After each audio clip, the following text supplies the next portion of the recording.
فرعون نے حضرت موسیٰ علیہ السلام کو شکست دینے کے لیے 70,000 جادوگروں کو بلوایا۔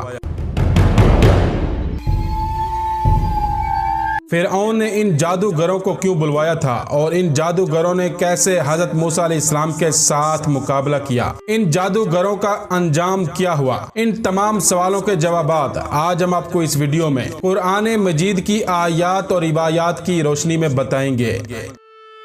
حضرت موسیٰ علیہ السلام جب ایک درخت کے پاس گئے جس سے آگ نکل رہی تھی، اس درخت سے خدا نے حضرت موسیٰ علیہ السلام سے کلام کیا۔ قرآن مجید کی سورہ قصص اور سورہ طٰ میں ارشاد ہوتا ہے، اے موسیٰ، میں اللہ رب العالمین ہوں، میں تیرا پروردگار ہوں، اپنے جوتے اتار دے کیونکہ تو مقدس سرزمین طوا میں ہے۔ خدا نے حضرت موسیٰ علیہ السلام سے سوال کیا، اے موسیٰ، یہ تیرے دائیں ہاتھ میں کیا ہے؟ حضرت موسیٰ علیہ السلام نے جواب میں کہا، یہ لکڑی میرا عصا ہے، میں اس پر ٹیک لگاتا ہوں اور اس سے اپنی بھیڑوں کے لیے درختوں سے پتے جھاڑتا ہوں، اس کے علاوہ اس سے دوسرے کام لیتا ہوں۔ حضرت موسیٰ علیہ السلام سے کہا گیا کہ اپنے عصا کو زمین پر ڈال دو، چنانچہ حضرت موسیٰ علیہ السلام نے عصا کو پھینک دیا۔ اب کیا دیکھتے ہیں کہ وہ عصا سانپ کی طرح تیزی سے حرکت کر رہا ہے۔ یہ دیکھ کر حضرت موسیٰ علیہ السلام ڈرے اور پیچھے ہٹ گئے، یہاں تک کہ مڑ کے بھی نہ دیکھا۔ آواز قدرت آئی،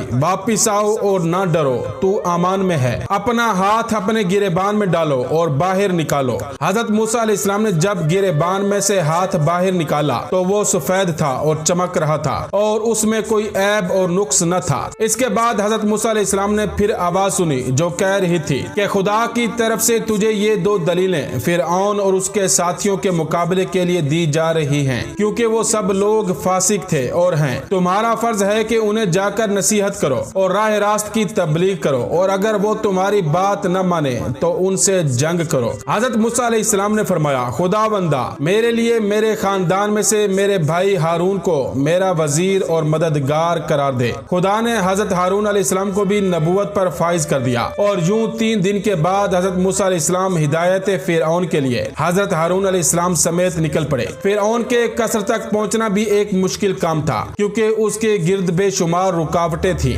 درندے اور اشجار وغیرہ۔ حضرت موسیٰ علیہ السلام اپنا عصا مارتے گئے، دروازے کھلتے گئے اور آپ داخل ہوتے گئے۔ نہ دربانوں کی ہمت پڑی کہ حضرت موسیٰ علیہ السلام کو روکیں، اور نہ شیروں اور دیگر درندوں سے ہو سکا کہ درمیان میں حائل ہوں۔ آخر الامر آپ فرعون کے قصر تک پہنچ گئے۔ جب آپ فرعون کے قصر کے دروازے تک پہنچے تو آپ نے ایک شخص کے ذریعے سے اندرون خانہ فرعون کو پیغام بھجوایا کہ میں دروازے پر آیا ہوا ہوں اور تیری ہدایت کے لیے آیا ہوں۔ ایک روایت میں ہے کہ یہ اطلاع ایک منہ چڑھے مسخرے نے اندر پہنچائی تھی، کیونکہ رعب فرعون کی وجہ سے کسی درباری کو یہ ہمت نہ تھی کہ فرعون کی خدائی کے خلاف کسی کا پیغام اس تک پہنچائے۔ مسخرے نے اندر جا کر کہا کہ آج میں نے عجیب و غریب بات دیکھی ہے۔ فرعون نے پوچھا کہ تم نے کیا دیکھا ہے؟ مسخرے نے کہا کہ میں نے تیرے قصر کے دروازے پر 2 ایسے شخصوں کو دیکھا ہے جنہیں تیرے قصر تک پہنچنے میں نہ شیر درندے حائل ہو سکے اور نہ تیرے مضبوط دروازے حائل ہو سکے، اور وہ عجیب بات کہتا ہے۔ فرعون نے پوچھا وہ کیا کہتا ہے؟ مسخرے نے کہا کہ حضور، وہ آپ کو اللہ کہنے کی بجائے کسی دوسرے اللہ کا ذکر کرتا ہے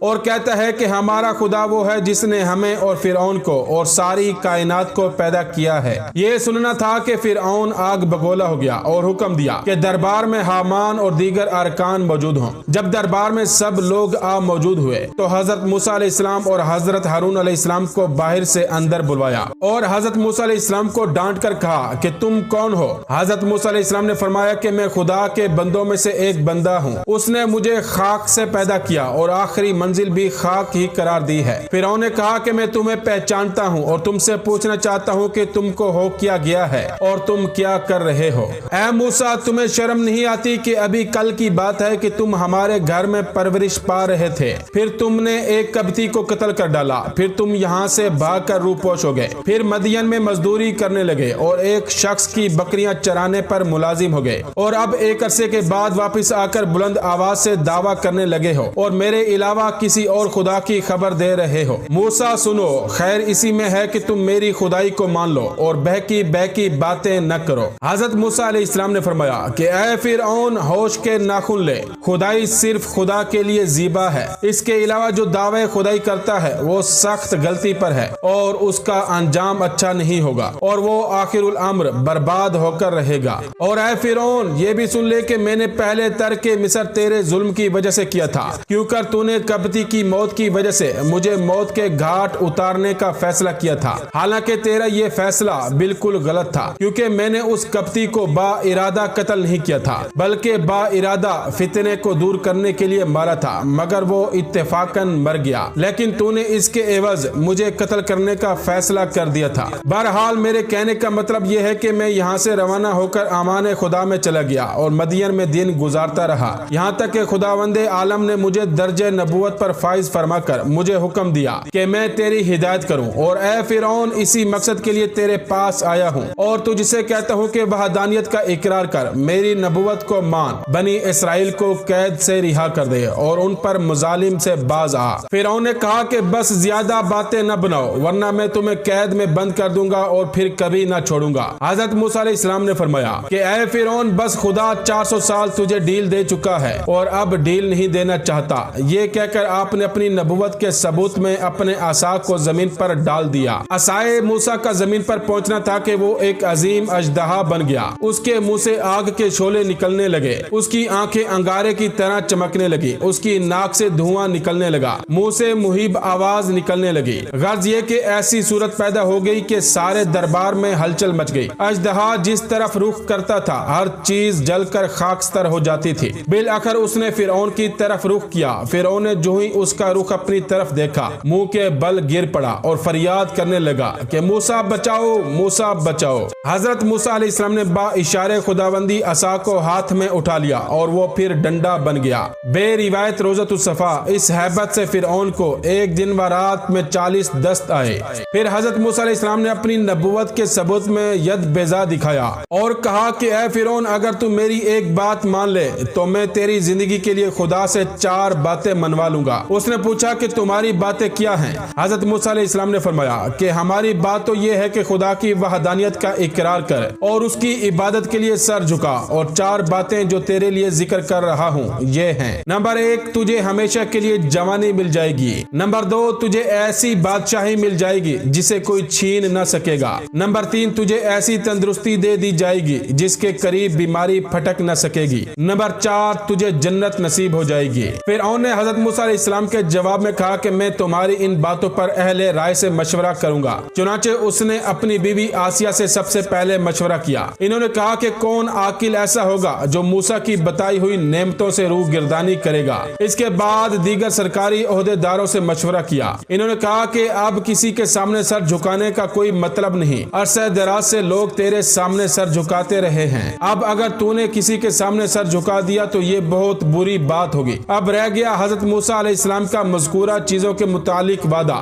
وہ یوں ہی سا ہے، اس کی کوئی حقیقت نہیں ہے۔ پھر ان لوگوں نے کہا کہ حضرت موسیٰ علیہ السلام نے جو دربار میں ڈرامہ کیا ہے تو اس سے متاثر نہ ہو اور ان دونوں جادوگروں کا علاج کر اور ان کے کرتب کو ناکام بنا دے تاکہ یہ ہمیشہ کے لیے خاموش ہو جائیں۔ فرعون نے پوچھا کہ پھر اس کی کیا ترکیب کی جائے؟ ان لوگوں نے کہا کہ حضرت موسیٰ علیہ السلام نے دربار میں جادو سے کام لیا تھا، اب تاریخ مقرر کر کے ان کو بھی بلا لے اور اپنے ملک کے جادوگروں کو طلب کر لے، پھر مقابلہ ہو جائے۔ یقیناً ہمارے ملک میں ایسے ایسے جادوگر ہیں کہ ان کے مقابلے میں حضرت موسیٰ کچھ بھی نہیں ہیں۔ فرعون نے ان لوگوں کی بات مان لی اور جادوگروں کے بلائے جانے کا حکم جاری کر دیا اور ایک تاریخ مقرر کر دی اور حضرت موسیٰ علیہ السلام کو اطلاع دے دی کہ فلاں مقام پر فلاں دن آ جانا، تمہارے جادو کا مقابلہ کیا جائے گا۔ ایک روایت میں ہے کہ جو مقام معین کیا گیا تھا اس کا نام اسکندریہ تھا۔ حضرت موسیٰ علیہ السلام کو اطلاع دینے کے بعد فرعون نے تیاری شروع کر دی اور بے روایت اکرما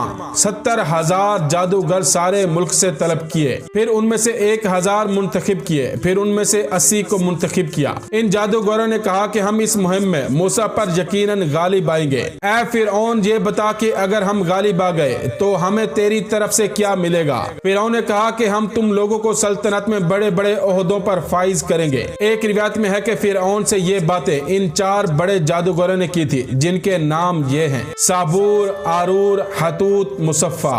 ان لوگوں نے فرعون سے یہ بھی کہا کہ ہم ہر حال میں موسیٰ سے جیت جائیں گے، لیکن اے فرعون اگر ہمارے کرتب کامیاب نہ ہوئے تو پھر یہ سمجھ لینا کہ حضرت موسیٰ کا معاملہ خدائی معاملہ ہے۔ ابن عباس کا بیان ہے کہ فرعون نے